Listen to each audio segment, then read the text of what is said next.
Արդեն 2 շաբաթ է մեկնարկել են սեզոնային գրիպի դեմ պատվաստումները եւ այս տարի, ինչպես նախորդ տարիներին, արկա է պատվաստվելու մեծ հետաքրքրություն, հատկապես խոցելի խմբերի շրջանում։ Այս մասին ասաց Առողջապահության նախարարության հիվանդությունների վերահսկման եւ կանխարգելման ազգային կենտրոնի գլխավոր տնօրենի տեղակալ Զարուհի Գրիգորյանը։ Սեզոնային գրիպի դեմ պատվաստումները շարունակվում են ամբողջ հանրապետությունում եւ հասանելի են բոլոր առաջնային բուժհաստատություններում։ Պլանային կարգով խոցելի հատկապես առաջնորդություն տալով խոցելի խմբերի ներկայացուցիչներին, ինչպես նաև բոլոր անձանց, ովքեր ցանկանում են պատվաստվել գրիպի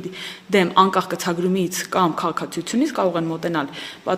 պոլիկլինիկա, բուժհաստատություն եւ պատվաստվել գրիպի դեմ։ Հիվանդությունների վերահսկման եւ կանխարգելման ազգային կենտրոնի իմունոկանխարգելման վարչության պետ Սվետլանա Գրիգորյանի խոսքով սեզոնային պատվաստումների հիմնական նպատակը ռիսկի խմբերի 5 տարեկանից փոքր երեխաների, հղիների, տարեցների, առողջապահական ու սոցիալական կենտրոնների աշխատակիցների պաշտպանությունն է։ Սա թույլ է տալիս նվազեցնել գրիպի բարդացման ռիսկը։ Բաշխված պատվաստանյութերի մոտ 20%-ն արդեն իսկ ծախսվել է, սակայն այս գործընթացը շարունակական է եւ հետեւաբար յուրաքանչյուր անձ, ով դեռ մինչ օրս դեռ չի պատվաստվել, սա այն լուսավոր ժամանակահատվածն է, որ կարող է դիմել եւ պատվաստվել։ Նշեմ, որ Հայաստանի Հանրապետությունում սուր շնչառական վարակներով պայմանավորված սեզոնը մեկնարկում է, սկսվում է տվյալ տարվա 40-րդ շաբաթից եւ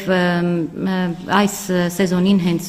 ընդառաջ պետք է պատվաստվել եւ առնվազն գրիպի այս 4 ենթատեսակներից պաշտպանված լինել։ Սվետլանա Գրիգորյանի խոսքով պատվաստումը ոչ միայն պաշտպանում է գրիպից, այլև նվազեցնում է ծանր հիվանդությունների, թոքաբորբի, սրտի կամ նյարդաբանական համակարգերի ախտահարումները, որոնք կարող են առաջանալ գրիպի հետևանքով, հատկապես այն անձանց մոտ, որոնք ունեն քրոնիկ հիվանդություններ եւ տարիքային առանձնահատկություններ։ Ըստ մասնագետի պատվաստումից զատ նաեւ կան այլ կարևոր կետեր, որոնք պետք է պահպանվեն։ Կարևոր է պահպանել բոլոր մյուս կանոնները, այն է հիվանդություն գրանցվելիս կամ վատ զգալուց չշփվել այլ անձանց հետ, մնալ տանը, դիմել բժշկի, ինքնաբուժմամբ չզբաղվել, ձեռքերի հաճախակի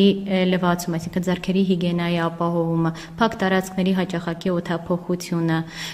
մասսայական միջոցառումների, զանգվածային միջոցառումներին չմասնակցելը կօգնի հնարավորինս